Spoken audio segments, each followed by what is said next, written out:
Assalamualaikum warahmatullahi wabarakatuh. Mitigasi bencana.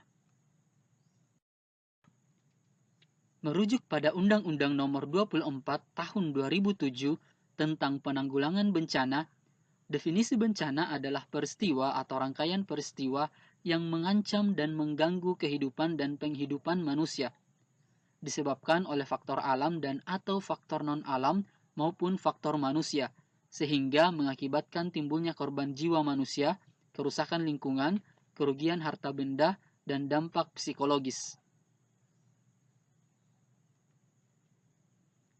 Pengertian mitigasi menurut Undang-Undang Nomor 24 Tahun 2007 adalah serangkaian upaya untuk mengurangi risiko bencana, baik melalui pembangunan fisik maupun penyadaran dan peningkatan kemampuan menghadapi ancaman bencana.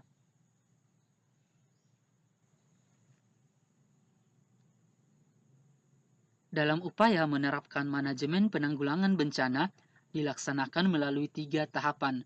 Yang pertama, tahap pra-bencana yang dilaksanakan ketika sedang tidak terjadi bencana dan ketika sedang dalam ancaman potensi bencana.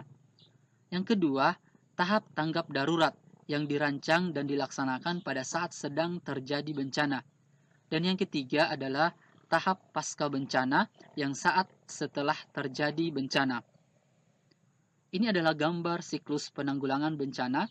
Di sini ada 3 tahap. Yang pertama adalah pra-bencana, yang kedua saat terjadi bencana, dan yang ketiga adalah pasca bencana.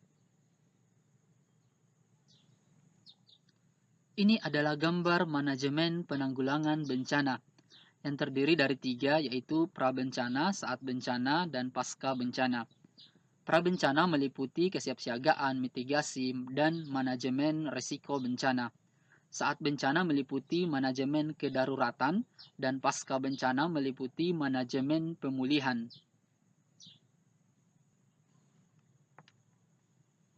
Tahap pra-bencana. Yang pertama, tahap pencegahan dan mitigasi bencana dilakukan untuk mengurangi serta menanggulangi risiko bencana.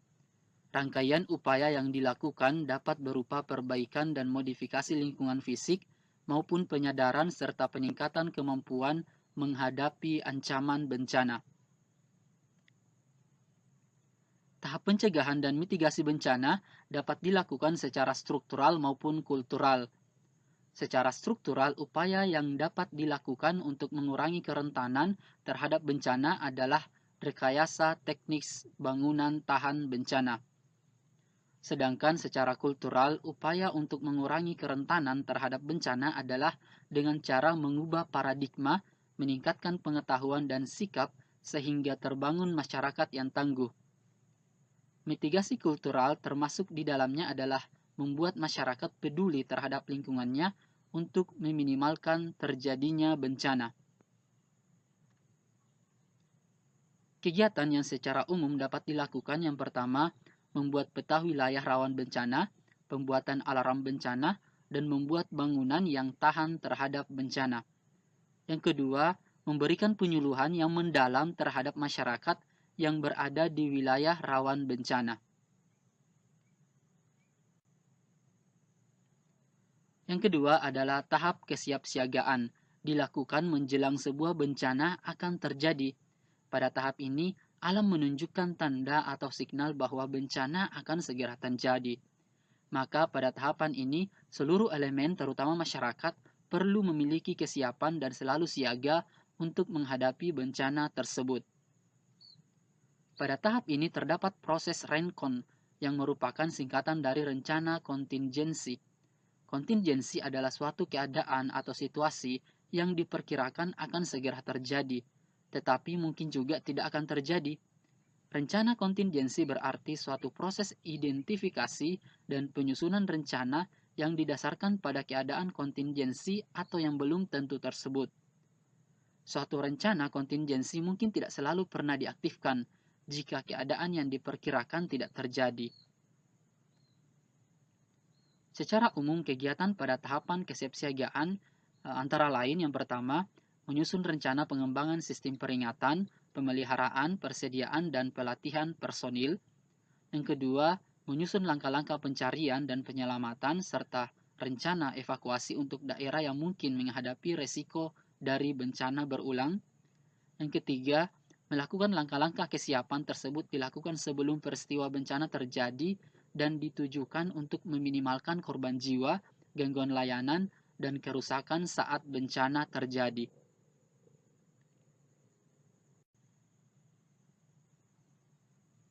Tahap saat bencana. Tahap saat bencana atau tahap tanggap darurat dilakukan saat kejadian bencana terjadi. Kegiatan pada tahap tanggap darurat yang secara umum berlaku pada semua jenis bencana, antara lain yang pertama, menyelamatkan diri dan orang terdekat. Yang kedua, untuk bisa menyelamatkan orang lain, Anda harus dalam kondisi selamat. Yang ketiga, lari atau menjauh dari pusat bencana, tidak perlu membawa barang-barang apapun. Yang keempat adalah lindungi diri dari benda-benda yang mungkin melukai diri. Tanggap darurat atau emergency response saat terjadi bencana yang mencakup kegiatan tanggap darurat untuk meringankan penderitaan sementara seperti kegiatan search and rescue atau SAR, bantuan darurat, dan pengungsian. Kalian bisa perhatikan gambar ini adalah gambar tahap saat bencana yaitu respon darurat dan peduli bencana.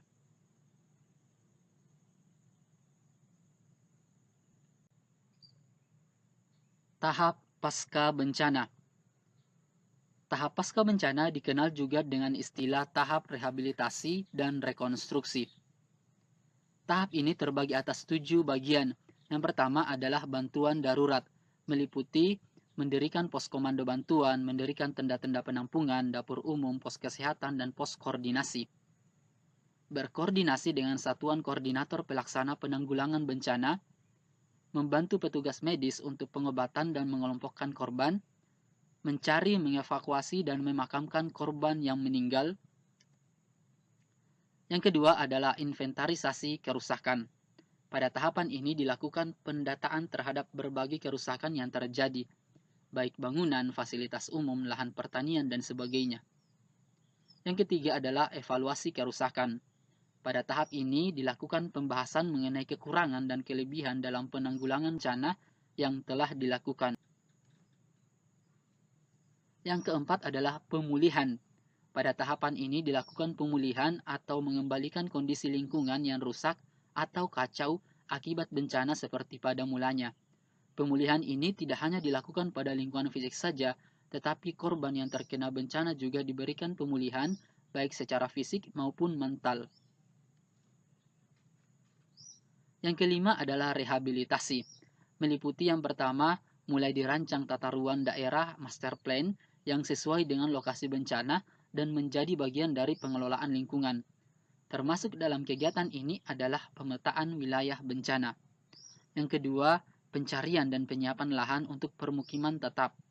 Yang ketiga, mulai dilakukan perbaikan atau pembangunan rumah korban bencana. Yang keempat, pada tahap ini mulai dilakukan perbaikan fisik fasilitas umum dalam jangka menengah. Yang kelima, mulai dilakukan pelatihan kerja praktis dan diciptakan lapangan kerja. Yang keenam, perbaikan atau pembangunan sekolah, sarana ibadah, perkantoran, rumah sakit, dan pasar mulai dilakukan. Yang ketujuh, fungsi poskomando mulai dititik beratkan pada kegiatan fasilitasi atau pendampingan.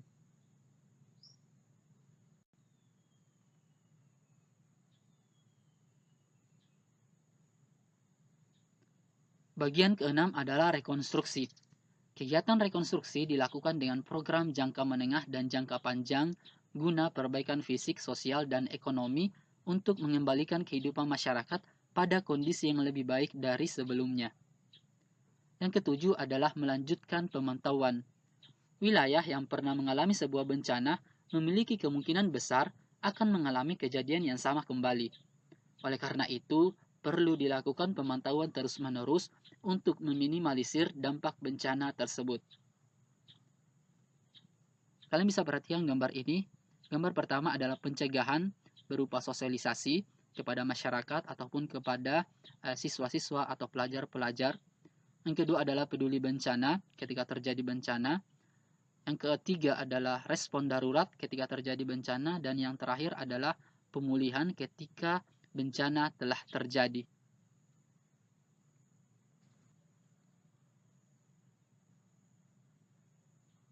Di sini ada dua gambar siklus penanggulangan bencana. Pada dasarnya kedua gambar ini sama, tetapi pembagiannya yang berbeda. Di gambar pertama, siklus penanggulangan bencana itu terbagi atas 3, yaitu pra-bencana, saat bencana, dan pasca bencana. Kemudian di gambar kedua terbagi atas 4, yaitu yang pertama pencegahan dan mitigasi, yang kedua kesiapsiagaan, yang ketiga tanggap darurat, dan yang keempat adalah rehabilitasi dan rekonstruksi.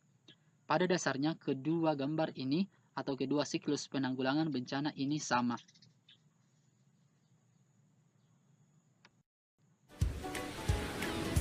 Abrasi pantai adalah proses pengikisan pantai oleh tenaga gelombang laut dan arus laut yang bersifat merusak. Penyebab abrasi pantai adalah penurunan permukaan tanah, kerusakan pohon bakau, kerusakan akibat hidrodinamika gelombang,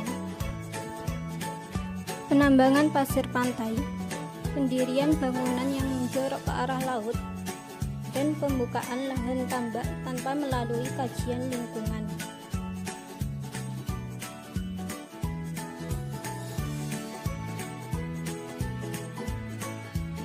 Upaya mitigasi bencana abrasi pantai. Teman-teman, upaya apa yang dapat kita lakukan? Yang pertama adalah dengan menanam pohon bakau. Apa saja manfaat pohon bakau? Yang pertama adalah melindungi pantai dari erosi dan abrasi. Yang kedua, menahan rembesan air laut ke darat karena tertahan oleh akarnya. Yang ketiga, perangkap zat-zat pencemar dan limbah industri. Yang keempat, menciptakan udara yang bersih dan segar sehingga bisa untuk tamasya.